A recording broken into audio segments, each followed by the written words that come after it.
এখন আমাদের এখানে সার্চ বারে এসে মার্ক টু পেজ এটা সার্চ করার পর আপনাদের কাছে এখানে মার্ক টু ফেসবুক পেজ এটার উপর ক্লিক করে দিবেন। জাস্ট এটার উপর ক্লিক করে দিয়ে আপনি নিজের থেকে স্লোপ করে নিচে থেকে চলে আসবেন।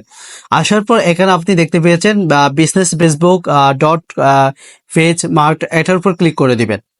এটার উপর ক্লিক করার পর আপনার কাছে এরকম ইন্টারফেস শো হবে। এরকম ভাবে ইন্টারফেসটা শো হতে পারে। সো আমি একটু আপনাদেরকে ক্লিয়ারলি বুঝিয়ে দিচ্ছি। সো এভাবে আসবে, আসার পর এখান থেকে আপনার প্রোফাইলের যে পাসওয়ার্ডটি আছে সেই প্রোফাইলের পাসওয়ার্ডটি আপনাদের কাছে চাইতে পারে। সো আমি এখানে আপনাদের তো আমার ফেসের প্রোফাইলের পাসওয়ার্ডটি দিয়ে কন্টিনিউ করব।